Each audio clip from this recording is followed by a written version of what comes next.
किसी ने प्रश्न किया कि सूर्य भगवान को दिया गया जल सूर्य तक कैसे पहुंचता है। एक पंडित जी प्रतिदिन सूर्य को जल चढ़ाते थे। कुछ कॉन्वेंट वाले लड़के उनका मजाक बनाते थे। क्या पंडित जी, इतनी दूर सूर्य, आप जो जल चढ़ाते हैं वह जमीन पर गिर जाता है, वह सूरज तक तो पहुंचता नहीं, फिर आपके जल चढ़ाने से क्या फायदा। ऐसे ही जब उन्हें कहते कहते कई दिन हो गए तो एक दिन पंडित जी उन्हें माँ बहन की गालियां देने लगे। उस दिन पंडित जी ने उनको जी भर के गालियां दी। इस बात की शिकायत उन लड़कों ने अपने घर जाकर की। उनके घर वालों ने कहा, पंडित जी बहुत सरल स्वभाव के और धार्मिक आचरण वाले हैं, वह ऐसी गालियां कैसे दे सकते हैं। किंतु उन लड़कों ने विश्वास दिलाया कि हम लोग झूठ नहीं बोल रहे हैं। फिर उनके घर वाले लाठी डंडा लेकर पंडित जी के पास गए। उनसे पूछा, पंडित जी, आपने लड़कों को गंदी गंदी गालियां दी हैं। पंडित जी ने कहा, हाँ दी हैं। वह लोग बोले, आप कर्मकांडी और धार्मिक व्यक्ति हैं, हम आपका सम्मान करते हैं, आपसे इस प्रकार की उम्मीद बिल्कुल भी नहीं थी।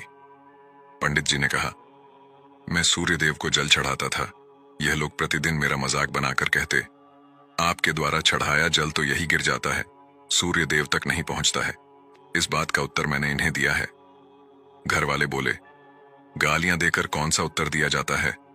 पंडित जी ने कहा, मैंने सिर्फ इनकी माँ बहन की गालियां दी हैं, मैं इनकी माँ बहन के पास नहीं गया और ना ही मैंने उनकी माँ बहन को देखा है, सिर्फ माँ बहन की गालियां दी हैं।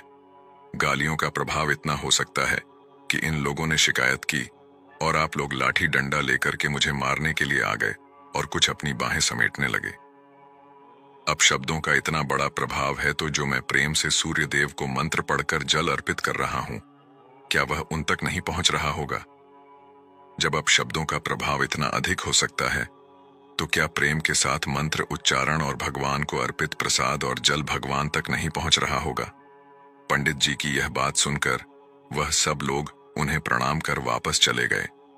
यदि आपसे भी कोई इस तरीके से प्रश्न पूछे, पितृभोज पर कटाक्ष करें, तो आप भी उसे जी भर के गालियां दें और बाद में समझाकर इसी तरह से पटाक्षेप कर दें।